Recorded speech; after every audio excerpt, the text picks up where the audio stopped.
tell you how Earth, through stone, water, and fire, tells its slow but relentless story.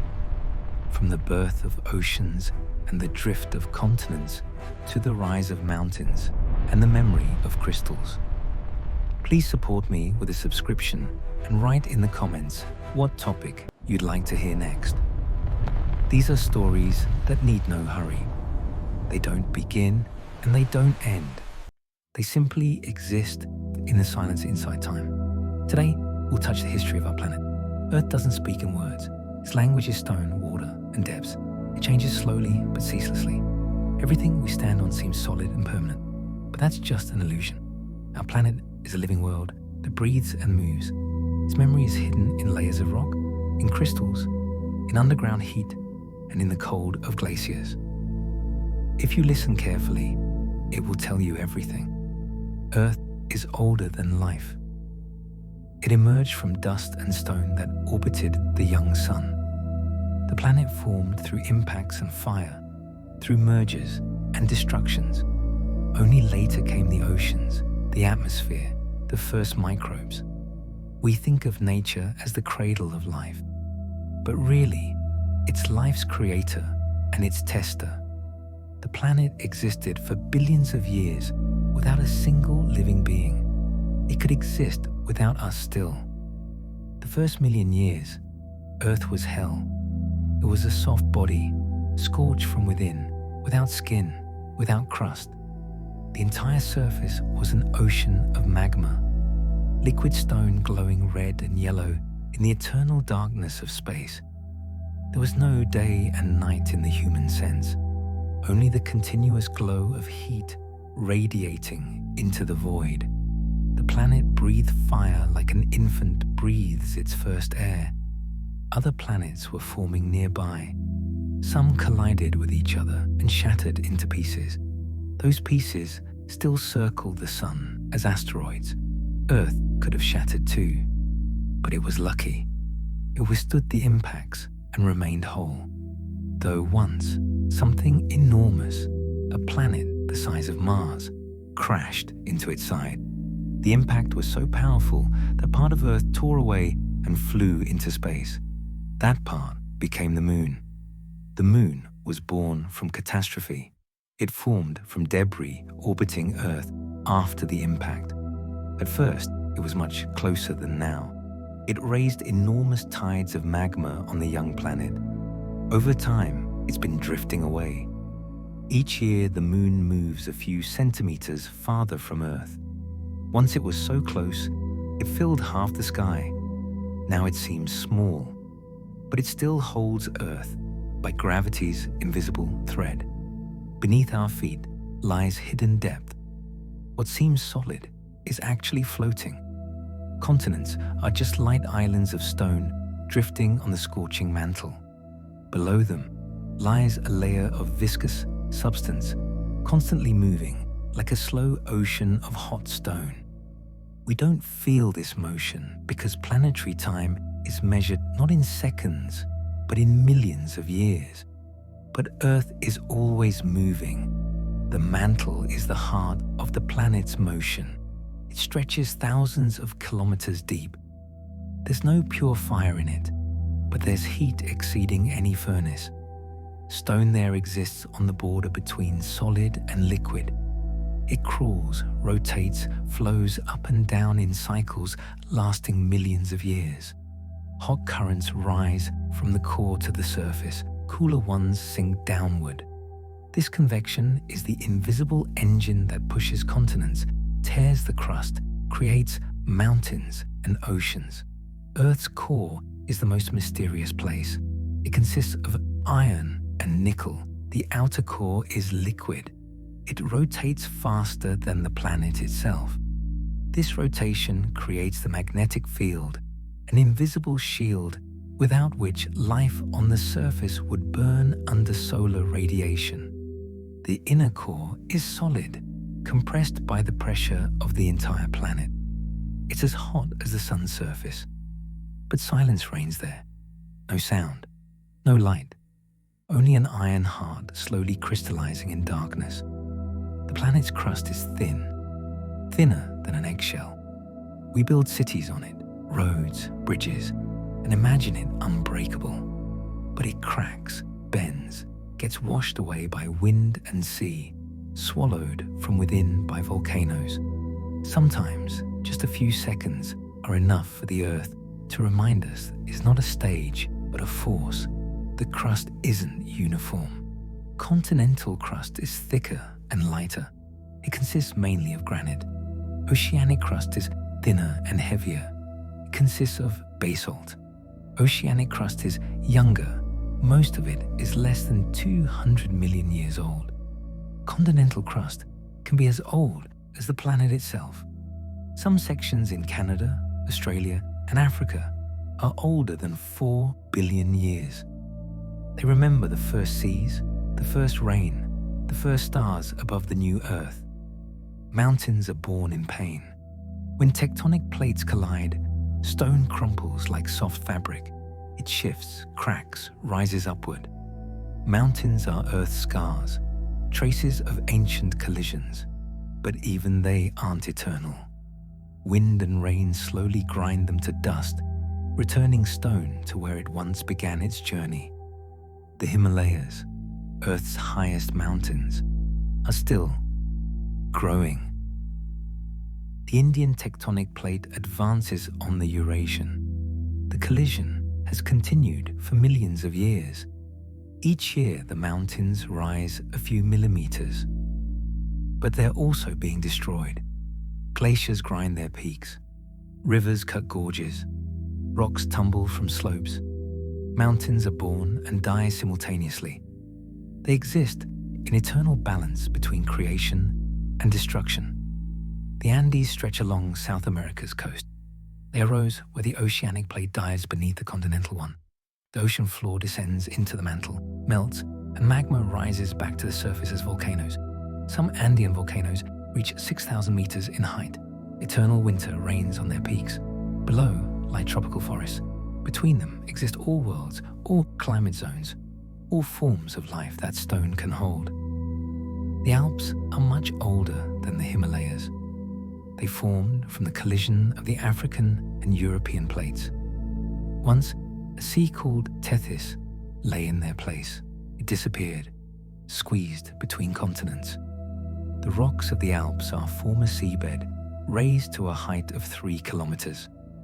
In the stone, you can find fossilized shells, fish imprints, traces of life that never knew mountains.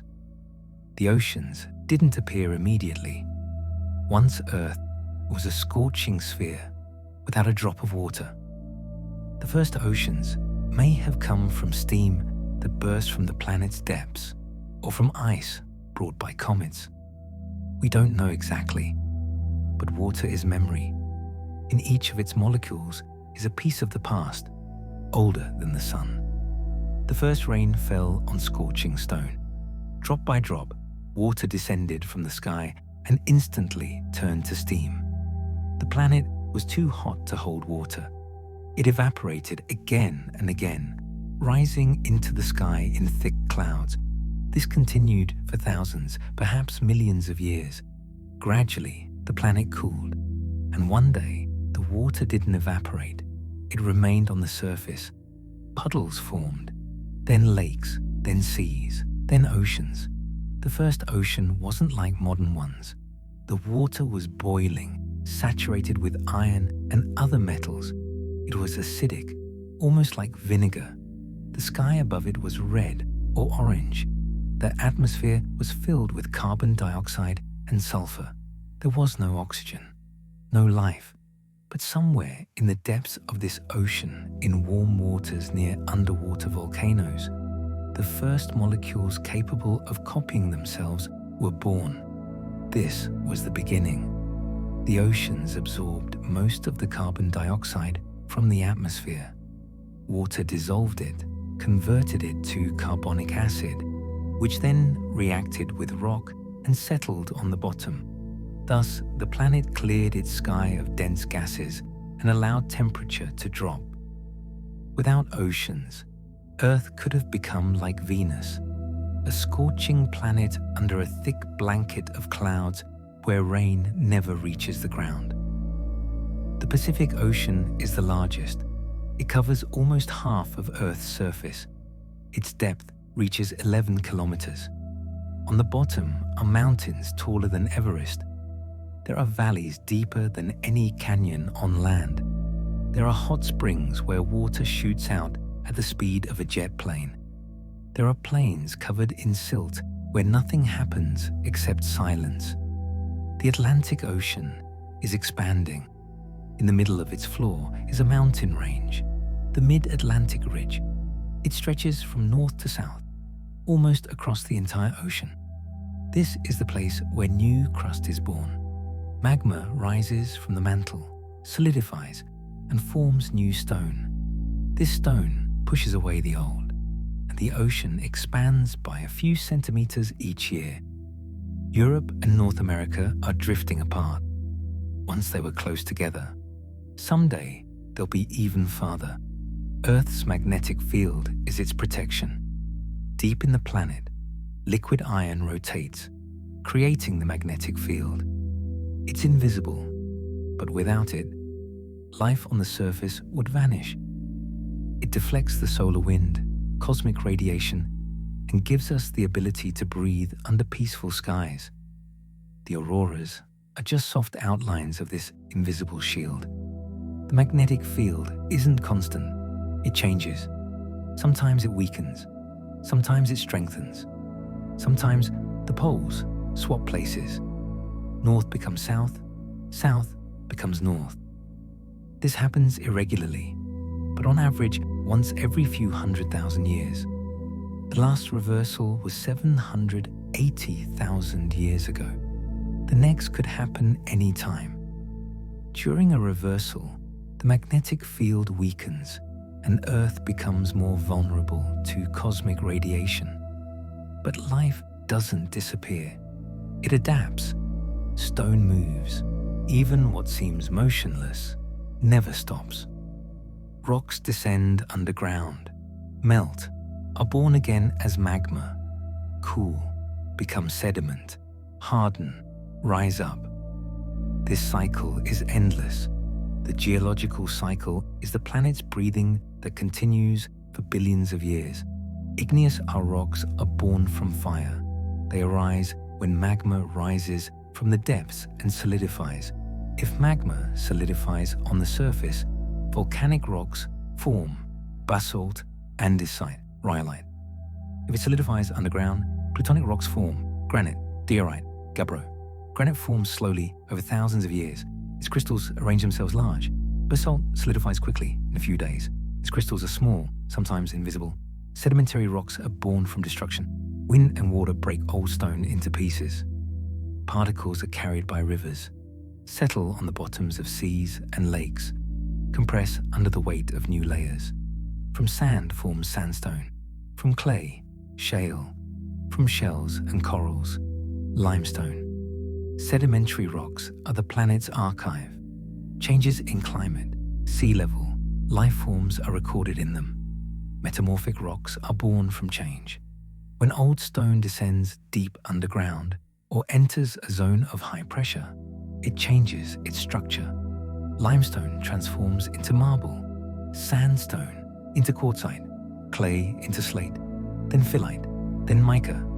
Each transformation is a step into depth, into heat, into pressure. Metamorphism is stone's second birth. Meteorites carry an alien history. Some stones on Earth are older than Earth itself. They flew from space, fragments of ancient asteroids and dead stars. When they fall, they leave a mark on the planet and in people's memory. But really, they're not visitors from the sky. They're reminders that we're part of the universe, made from the same elements as stars. Meteorites can be stony, iron, or mixed. Stony ones consist mainly of silicates, the same minerals as Earth rocks. Iron ones consist of iron and nickel. They're heavy and dense. When cut and polished, strange patterns appear on the surface, lines intersecting at angles. These are metal crystals that grew for billions of years in cold space. The largest meteorite that fell to Earth and was found by humans lies in Namibia. They named it Hoba. It weighs 60 tons. It's an iron block the size of a car. It fell approximately 80,000 years ago, but barely penetrated the ground. It landed flat and remained lying on the surface. Local residents knew about it for centuries. They considered it a sacred stone. Now it's part of a national park. Caves know silence. Underground are worlds we hardly see. Caves are carved by water that seeped through stone for centuries. Stalactites grow from above, stalagmites from below. Some of them grow slower than human fingernails. Drop by drop, stone reaches toward light and creates its form. Caves have their own climate. Temperature there is stable, hardly changes throughout the year. Humidity is high. Sounds are muffled. A drop of water falling from a stalactite sounds loud in the silence. Sometimes caves are so large you could build a city in them. There are caves hundreds of kilometers long. There are caves where you could get lost forever. Mammoth Cave in America is the longest in the world. It stretches for more than 600 kilometers. It has halls the height of a 10-story building, narrow corridors, underground rivers, lakes. In the darkness live blind fish, colorless spiders, beetles without eyes. They've adapted to a world without light. Their life depends not on the sun, but on organic matter seeping from the surface. Ice caves are even stranger. They form inside glaciers. Meltwater flows beneath the ice and carves out tunnels. The walls of these caves are transparent, blue in color. Light penetrates through them, but distorted, scattered. In ice caves, it's quiet and cold. Temperature is always below zero. Sometimes the ceiling collapses and the cave disappears. Sometimes a new one is born. Clay remembers water. It's born where stone seems defeated by time. Cliffs crumble and rains wash their dust into lowlands. Particles compress, stick together, and become clay. Soft, plastic, capable of taking any form.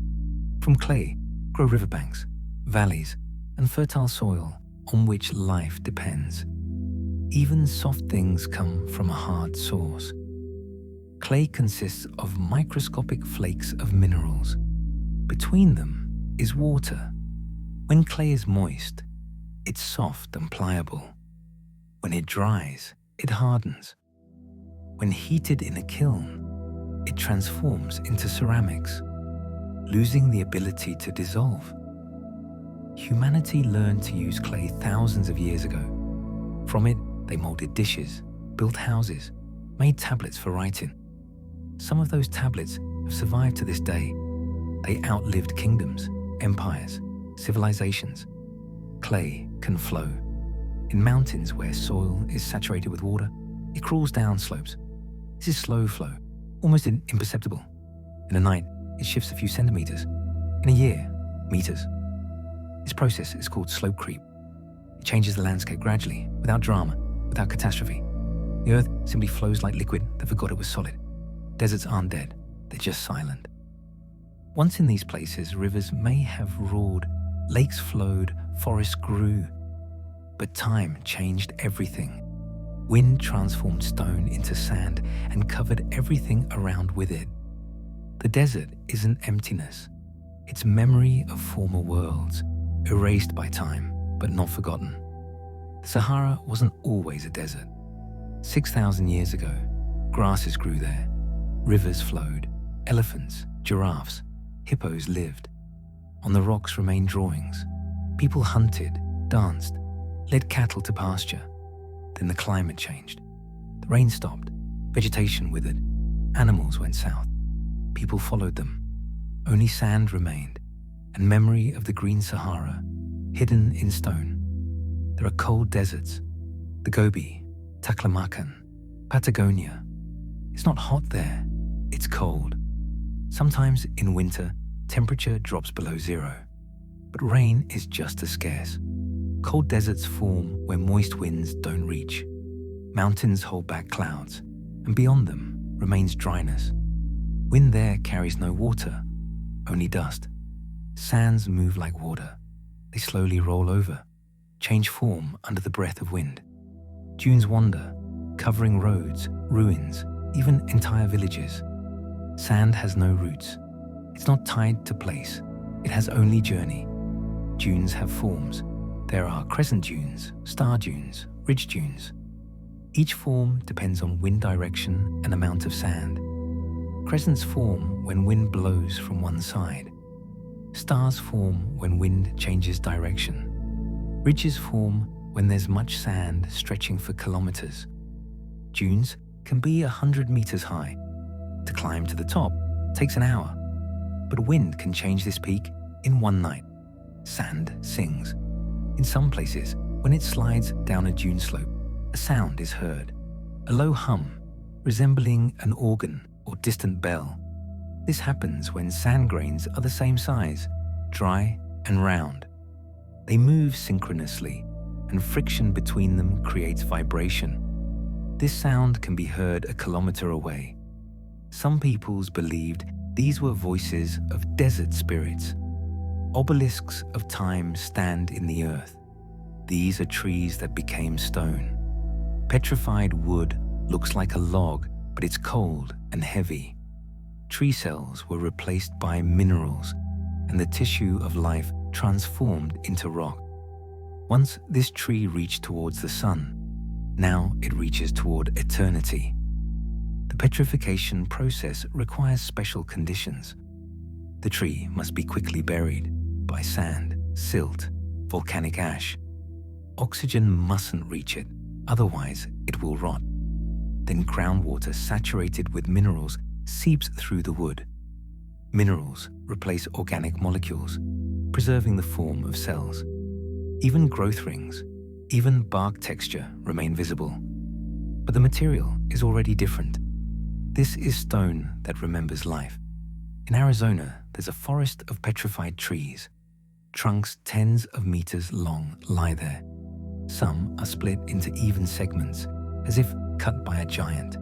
Their color is bright, red, yellow, purple. This depends on the minerals that saturated them. Iron gives red color. Manganese gives purple. This forest grew 200 million years ago, in the time of dinosaurs. Then it was buried under a thickness of sediment, and now wind and rain have revealed it again. Deep underground exists a silence the surface doesn't know. There's no wind there, no rain, only layers of stone and pressure so great it compresses history itself. Metamorphic rocks are testimony to this pressure. They were different once, but time and depth changed their essence. Even stone is capable of experiencing rebirth. In the world's deepest mines, temperature reaches 50 degrees. Air there is heavy. Pressure is enormous. Miners descend 3 kilometers down to where stone is hot to the touch. There, they extract gold.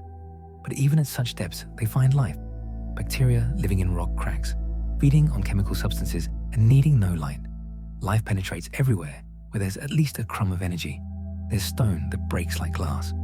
It's black and sharp as night's shadow. This is obsidian, volcanic glass, frozen fire.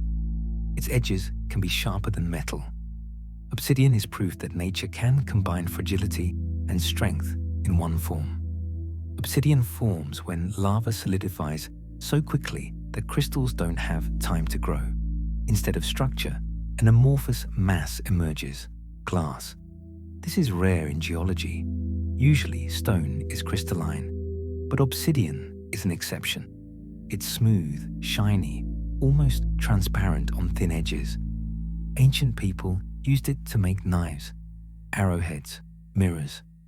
An obsidian blade can be sharper than a modern scalpel. Green obsidian exists. It forms when lava contains olivine impurities. Snowflake obsidian exists, with white inclusions resembling snowflakes. These are quartz crystals that manage to grow in the glassy mass. Rainbow obsidian exists. It shimmers in different colors depending on light angle.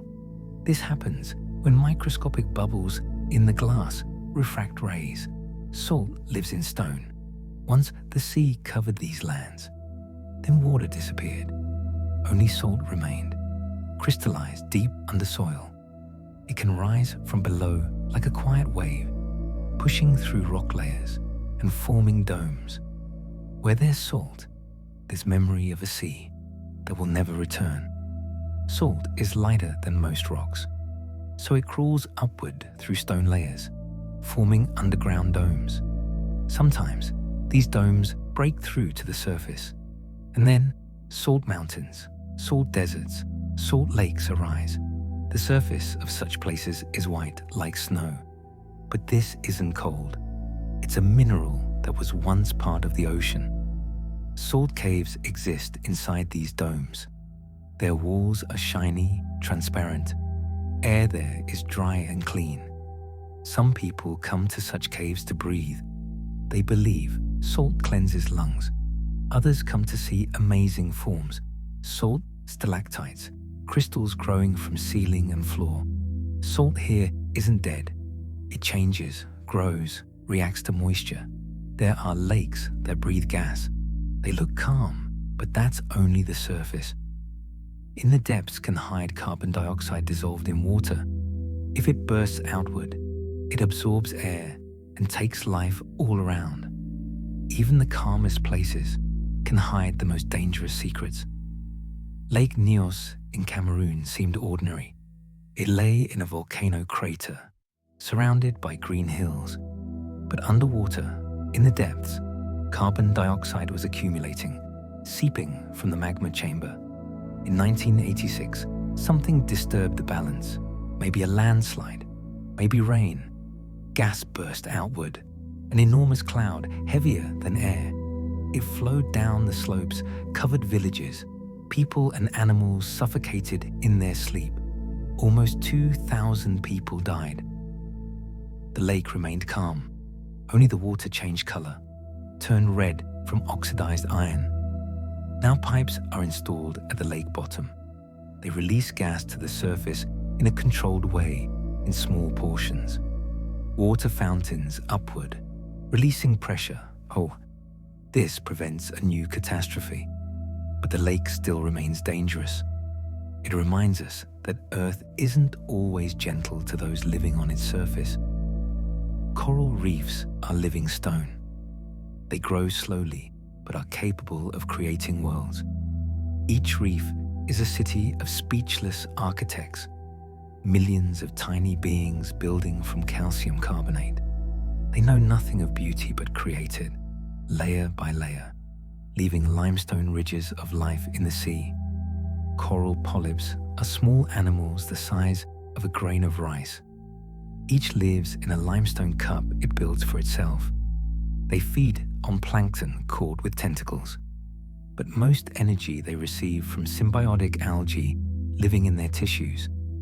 Algae photosynthesize, produce sugar, share it with coral. In return, coral gives them shelter and nutrients. This partnership has existed for millions of years. The Great Barrier Reef is the largest living structure on Earth. It's visible from space. It stretches along Australia's coast for 2,000 kilometers. Thousands of species of fish, mollusks, crustaceans live in it. Some aren't found anywhere else in the world. The reef has been growing for 15 million years, but now it's under threat. The ocean is warming. Water is becoming more acidic. Corals are bleaching and dying. The reef that survived ice ages and meteorites may not survive humanity. There are beaches, not of sand, but of time. Some coasts consist of billions of tiny shell fragments. This is sand created by life. Each shell is the story of a being that lived, struggled, sought food. Life becomes sand, sand becomes shore, and shore becomes a page of history. Shells consist mainly of calcium carbonate. Mollusks produce it from their bodies, building themselves protection. When they die, shells remain. Waves break them into small pieces. Wind polishes. After years, only powder remains of the shell. This powder mixes with other particles: volcanic sand, coral fragments, rock dust. A beach forms. On Bermuda, the sand is pink. These are crushed skeletons of foraminifera, single-celled organisms with red shells. In Hawaii, there are black beaches of basalt. There are green ones of olivine, a mineral washed from volcanic rocks. There are white ones of pure coral sand. Even a beach has its geological history. Stone can fly. It falls from the sky with meteors, fragments of other worlds. Some flew from the asteroid belt, others from Mars or the Moon. When such stone touches Earth, this isn't just a fall. It's a meeting of two histories, two journeys, two worlds that intersected for a moment. Each day, about 100 tons of cosmic material falls to Earth. Most of it is small particles, dust that burns up in the atmosphere. We see them as shooting stars. But sometimes something larger falls.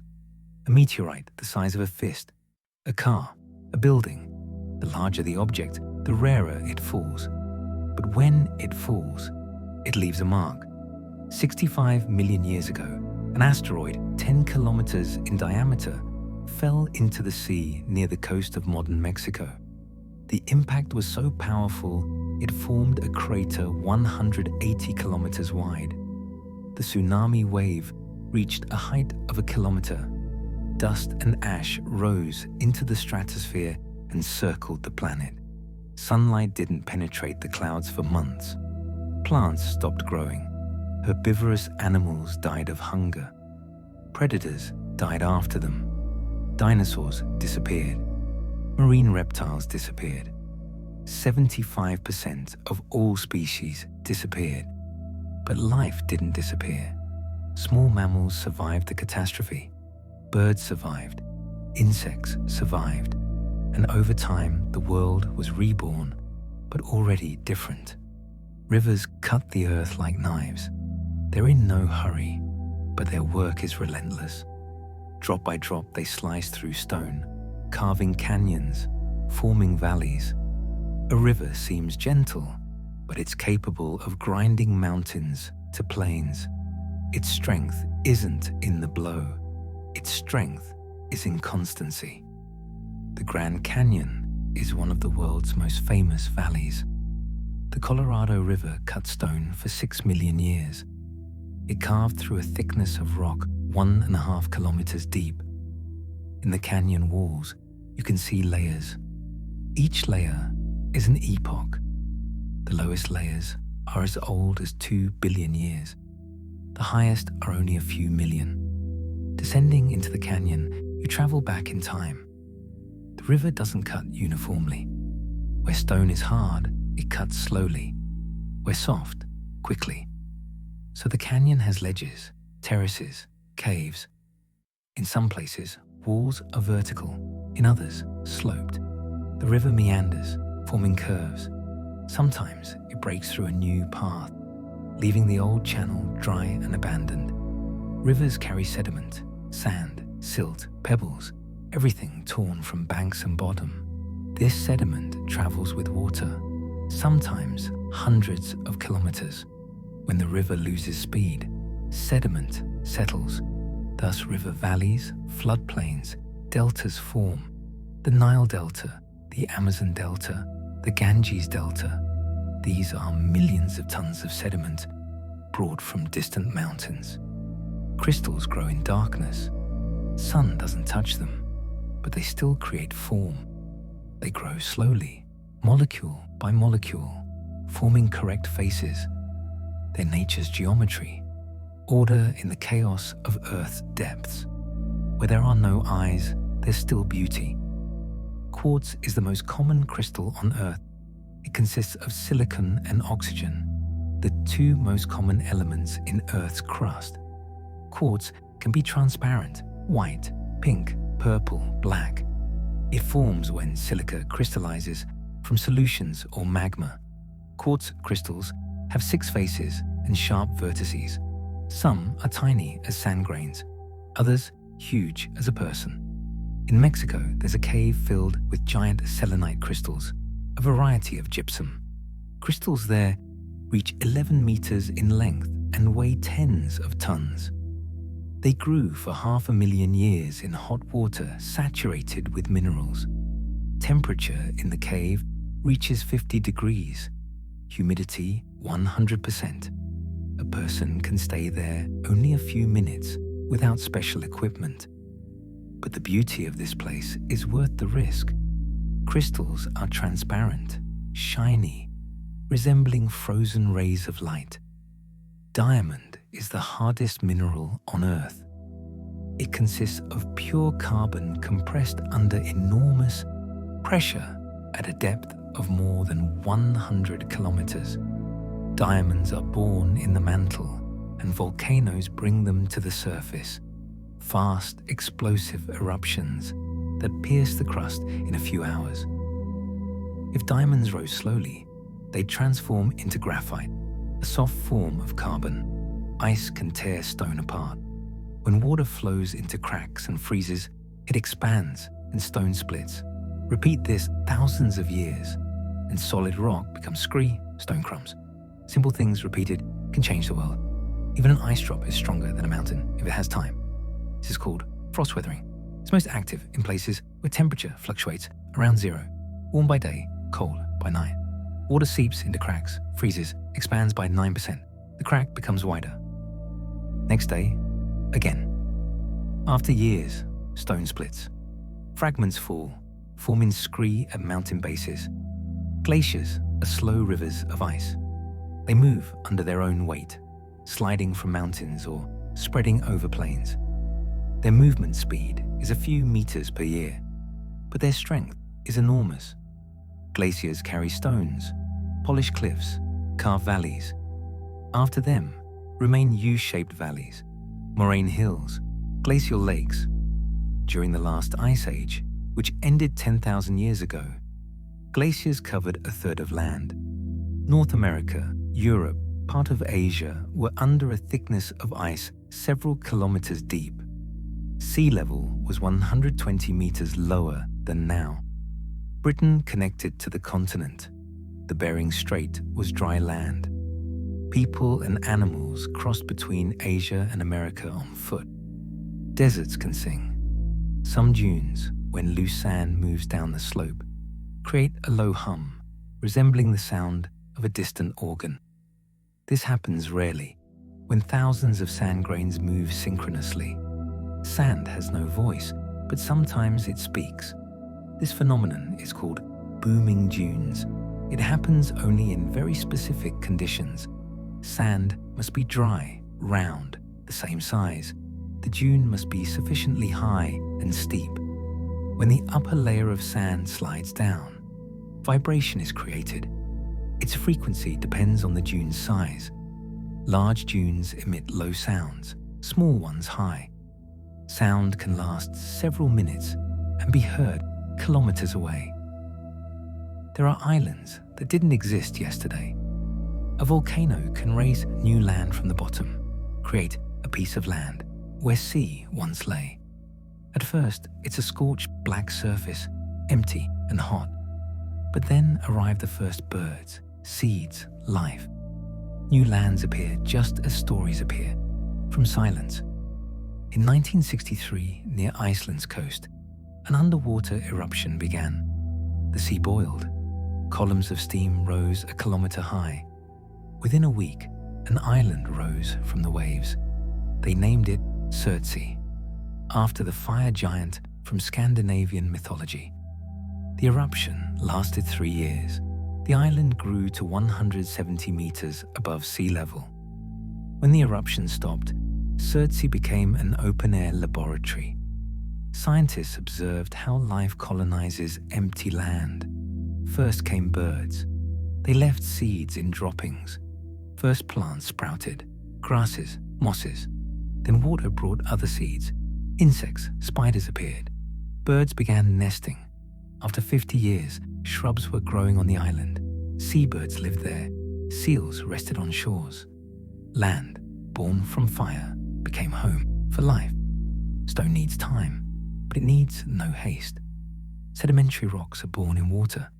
Particles of dust, sand, clay settle on river and sea bottoms, and over time compress into layers. In each layer, an epoch. In each line, memories of an ancient world, hidden and preserved. Sedimentary rocks cover 2/3 of Earth's surface. They form plains, plateaus, coasts.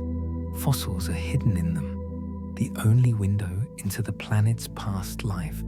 Without sedimentary rocks, we wouldn't know about dinosaurs, ancient plants, first fish. Each sediment layer is a page in Earth's history book. Thickness of sedimentary layers can reach several kilometers. In some basins, sediments accumulated for hundreds of millions of years. Lowest layers are compressed by the weight of upper ones. Water is squeezed out. Minerals cement particles together. Soft sediment becomes hard rock. This process is called diagenesis. A volcano can go unnoticed by anyone for thousands of years. But it's not forgotten. Underground, in the magma chamber, life boils in darkness. Pressure grows. Sometimes just one small push is enough for the world to awaken in fire. What seems asleep may just be patient.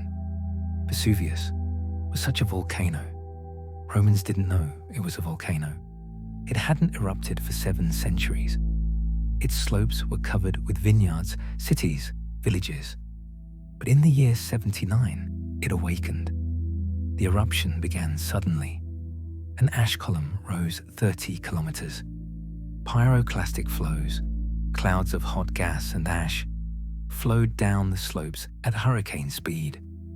The cities of Pompeii and Herculaneum were buried in hours. People didn't have time to flee. There, bodies left cavities in solidified ash, exact imprints of life's last moment. Volcanoes are different.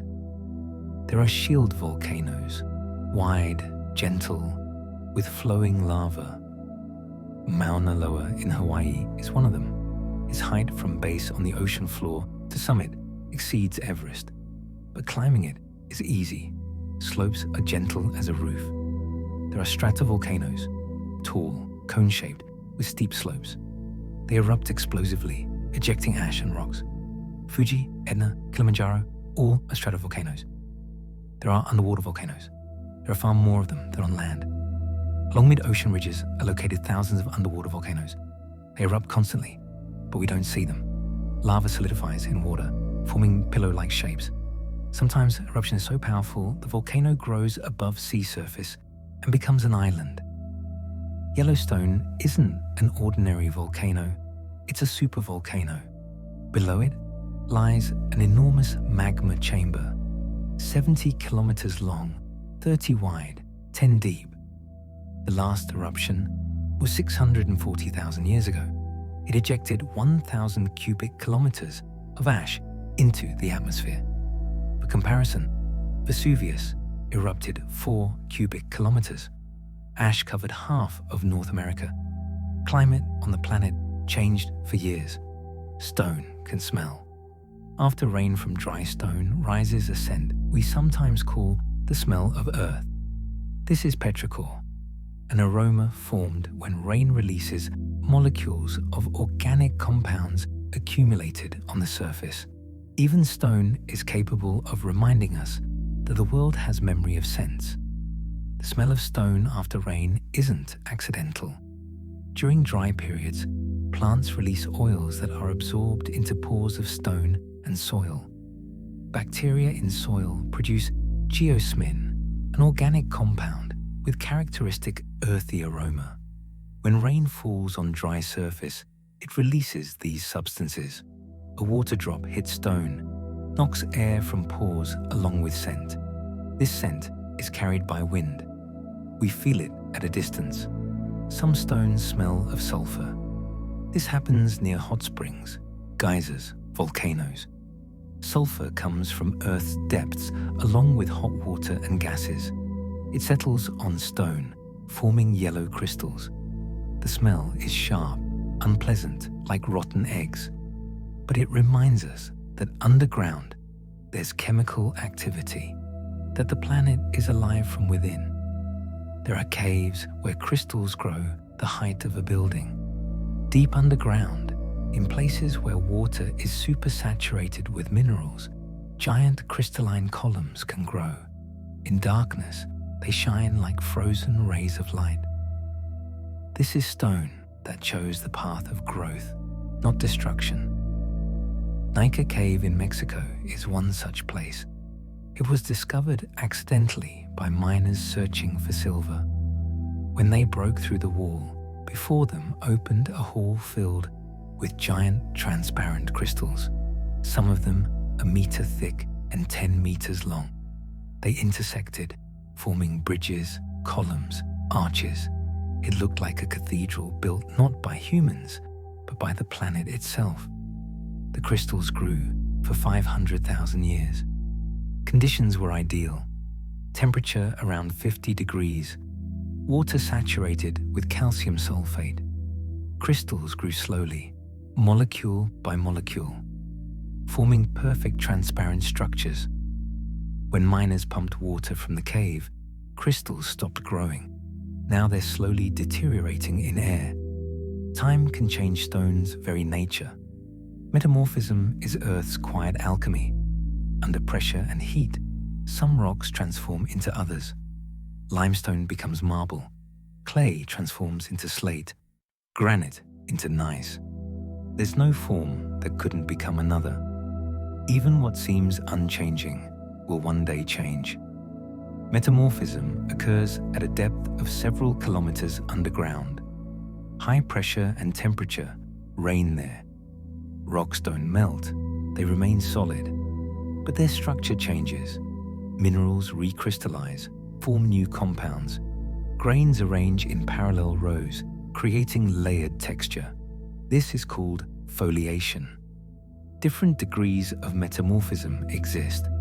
Low grade. Rocks changed a little, but you can still recognize the original. High grade. Rocks changed completely, became dense, heavy, often beautiful. High-quality marble, for example, is so dense and uniform that light passes through it. Thin marble plates glow like paper. Marble is petrified light of the sea. It's born from limestone that was once sea floor, saturated with shells and corals. There's no ocean noise in it, but there's its memory. Columns, statues, and temples created from marble aren't just stone.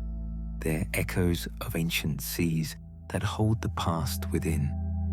Marble has been used for thousands of years. Ancient Greeks mined it on the island of Paros. White Parian marble was perfect for sculpture, dense, uniform, without flaws. From it, they carved statues of gods, athletes, heroes. These statues stood in temples, on squares near fountains. Some survive to this day, outlived empires, wars, earthquakes. Carrara marble from Italy was Michelangelo's favorite material. He personally traveled to Carrara Mountains, selected blocks, ordered them cut and transported to Florence. From this marble, he created David, Pieta, Moses. He said he saw the statue inside the stone and only freed it, removing the unnecessary. For him, stone wasn't material, but living essence. Thunder of stone exists. These are rockfalls, when entire mountain slopes suddenly collapse.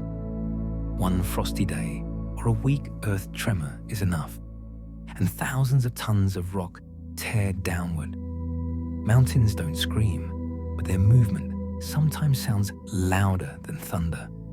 A rockfall can develop speed up to 100 kilometers per hour. Stone flies through air, smashes trees, demolishes buildings. When it finally stops, chaos remains, a pile of fragments, dust, destroyed roads. But for geologists, this is an interesting moment. Rockfall reveals the mountain's internal structure. shows rocks hidden beneath the surface. In 1903 in Canada, near the town of Frank, one of history's largest rockfalls occurred. 30 million cubic meters of limestone tore from Turtle Mountain. Stones covered the valley with a layer 100 meters thick. Buried part of the town, blocked the river. About 70 people died. But amazingly, some people survived, hiding in basements. They lay under stone for hours until rescued. Fossils, a time that stopped. Once these were living beings, fish, leaves, trees, even ordinary footprints on Earth. They were covered by sediment, pressed by time, and became part of stone. They didn't disappear. They simply changed form. In them, you can still read life's history. Fossilization happens rarely. Most organisms decompose after death, leaving no trace. But if the body is quickly buried by sand, silt, ash, it can be preserved. Soft parts still decompose, but bones, teeth, shells, wood can fossilize. Minerals from groundwater replace organic material. Form is preserved, but substance changes. The most ancient fossils are bacteria. They're 3.5 billion years old. They look like thin thread-like structures in stone. Hard to believe these are life's remains. But chemical analysis confirms these are organic molecules that were once part of living cells. Dinosaurs left many fossils: bones, eggs, nests, footprints. Some skeletons survived almost completely. From them, you can learn about size, form, way of life of ancient beings. But most of what we know about dinosaurs is guesswork, reconstructions based on fragments. We don't know what color their skin was, how they sounded, how they raised young. Fossils give us a window into the past, but it's a small window. There are plants that transformed into coal. Once they were enormous forests with giant ferns and trees without flowers. For millions of years, they fell into swamps, were buried by layers of earth, and slowly compressed into the black carbon heart. Coal is compressed sunlight of ancient forests. The Carboniferous period lasted from 360 to 300 million years ago. Then climate was warm and humid. Enormous swamps covered continents. Plants grew fast, ferns tall as trees, horsetails thick as pillars. They absorbed carbon dioxide from the atmosphere, used carbon for growth. When they died, they fell into water. Without oxygen access, they didn't decompose completely. Peat accumulated. Layer by layer, peat became thicker. Above settled new sediments, sand, clay. Pressure grew. Peat compressed. Lost water transformed into lignite, then into bituminous coal, then into anthracite, the densest, purest variety. Energy that plants received from the sun millions of years ago remained locked in carbon's chemical bonds. When we burn coal, we release this ancient light. On the ocean floor are black smokers. They erupt not flame, but boiling mineral water that rises in clouds of dark smoke. Where light doesn't reach, there's life. Bacteria living not from sun, but from Earth's chemistry. Even in darkness, there are heat sources. Black smokers are hydrothermal vents on the ocean floor. Cold seawater seeps through cracks in oceanic crust, descends deep, heats from magma, dissolves minerals from rock, and bursts back onto the floor. Water temperature can reach 400 degrees, but it doesn't boil due to enormous pressure. When hot water meets cold seawater, minerals instantly precipitate, forming black or white smoke. Around these vents arise ecosystems independent of sunlight. Bacteria use chemical energy from hydrogen sulfide and other compounds to synthesize organic substances. This is called chemosynthesis. These bacteria are the base of the food chain. On them, live worms 2 meters long, mussels, crabs, octopuses. Some of these beings have symbiotic bacteria in their bodies and don't eat at all. They live on chemosynthesis products. Ice remembers air. In the thickness of ice sheets in Antarctica and Greenland are bubbles of ancient atmosphere. They hid air, breathed by beings millions of years ago.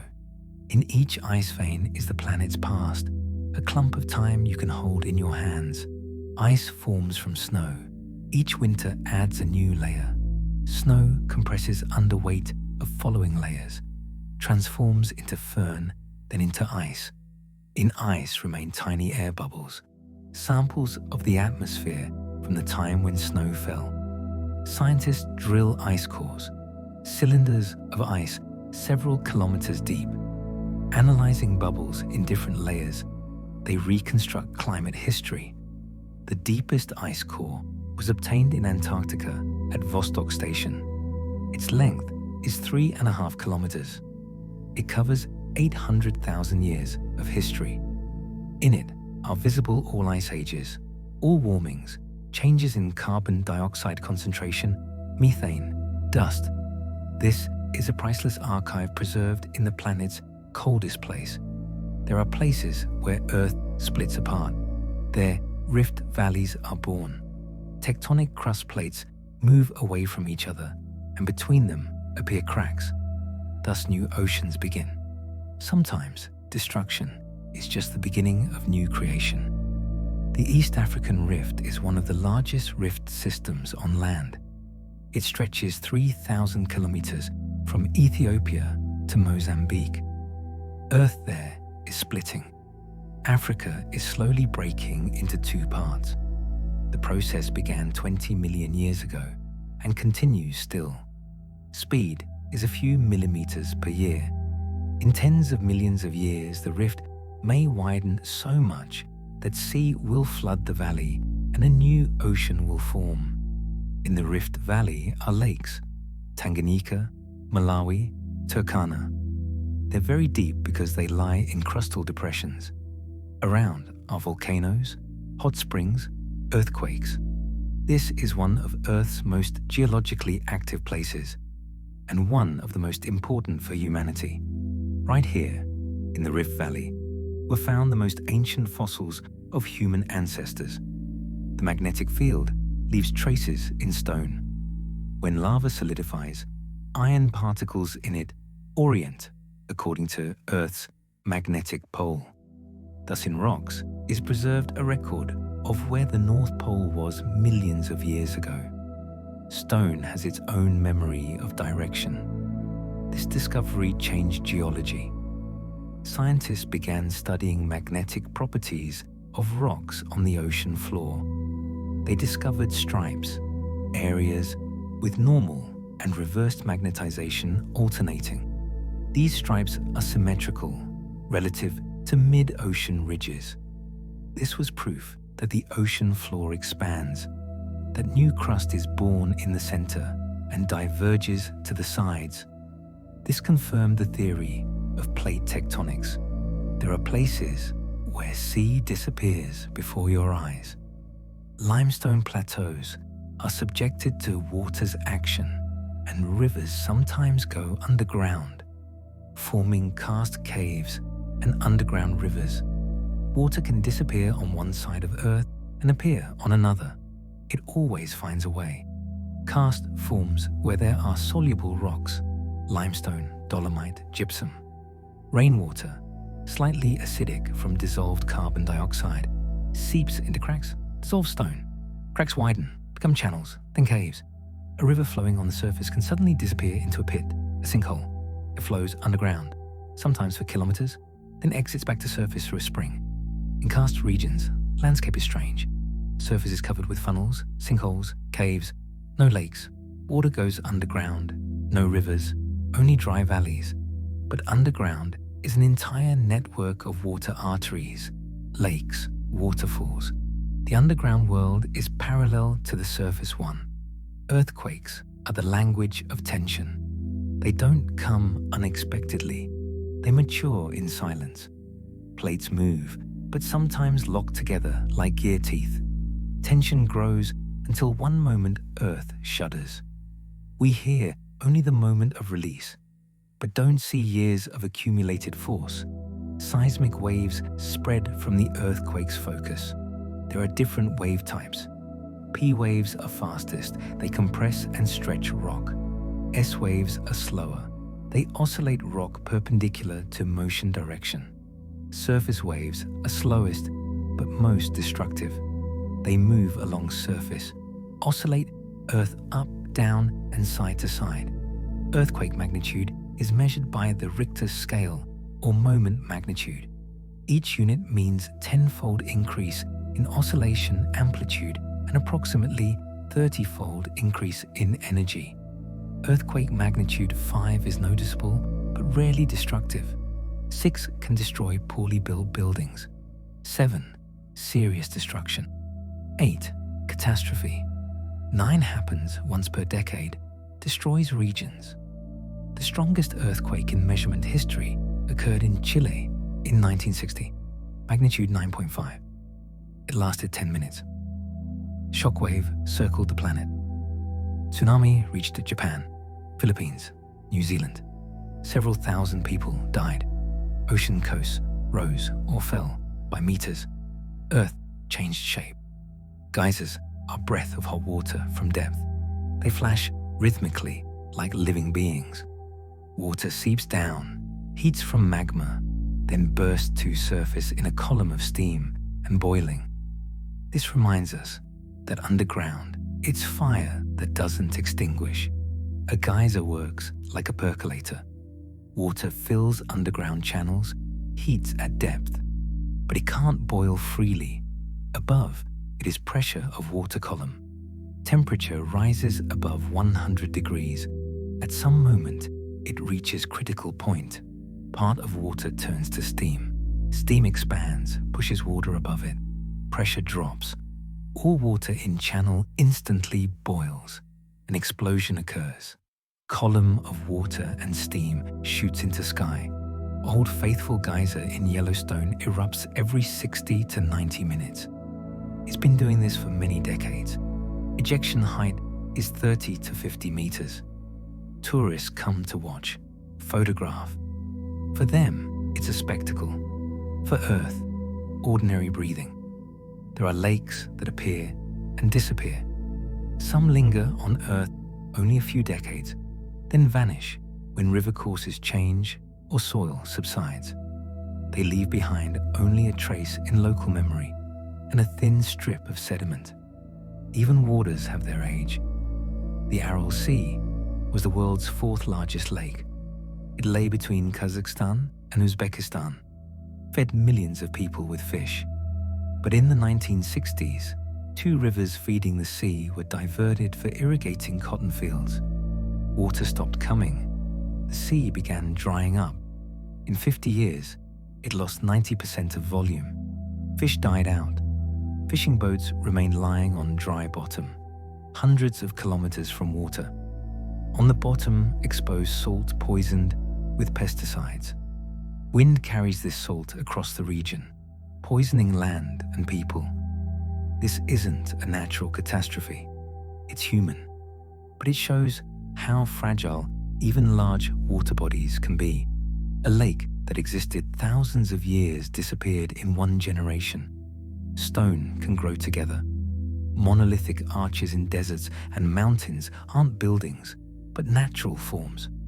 Wind and rain wash out weak sections of cliffs, and curved bridges of stone remain. They seem man-made, but this is the work of time, which better than any architect knows patience. In Arches National Park in Utah are more than 2,000 natural arches. Some are a few meters wide, others tens. Delicate Arch is most famous. It stands on a cliff edge, thin and curved, as if created by a sculptor. But actually, erosion created it. Sandstone from which it's made has varying density. Weak layers wash out faster. Stronger ones remain, and they form the arch. Arches aren't eternal. They're born, live, and die, Sometimes an arch collapses, then only a pile of stones remains. But nearby new ones are already forming. The process continues. Landscape is always in motion, even if we don't notice this motion. Dunes don't just wander, they disappear. Sometimes wind takes entire sand fields, revealing beneath them old forests buried thousands of years ago. Under sand can lie another world just waiting for discovery. In California, there's a place where sand revealed an ancient forest. Trees stick out of earth, black, charred, but still strong. It's several thousand years old. Once there was forest here, and a sandstorm covered it. Sand buried trees, preserved them in dryness. Years passed, wind changed direction, sand began retreating, and the forest returned, like a ghost of the past manifested again. This is Earth's story, told through stone and water, through fire and ice, through time measured not in seconds, but in epochs. The planet remembers everything, every collision, every wave, every drop of rain that fell on scorching rock when oceans were just being born. We walk on this memory. We build on it. We live brief lives while mountains rise and fall, while continents drift, while magnetic poles exchange places. Earth doesn't speak in words, but if you listen, if you really listen, you'll hear its voice, in the whisper of wind over dunes, in the crack of splitting ice, in the rumble of a distant earthquake, in the silence of caves where crystals grow in darkness. This is a slow story, but it's the only story that truly matters, because we're part of it, made from the same elements as stars, carrying in our bones calcium from ancient seas, breathing oxygen released by forests that became coal millions of years ago. Earth is patient. It has all the time in the world, and it will continue telling its story long after we're gone, layer by layer, stone by stone, drop by drop. This is how the planet speaks. Quiet, slow, eternal.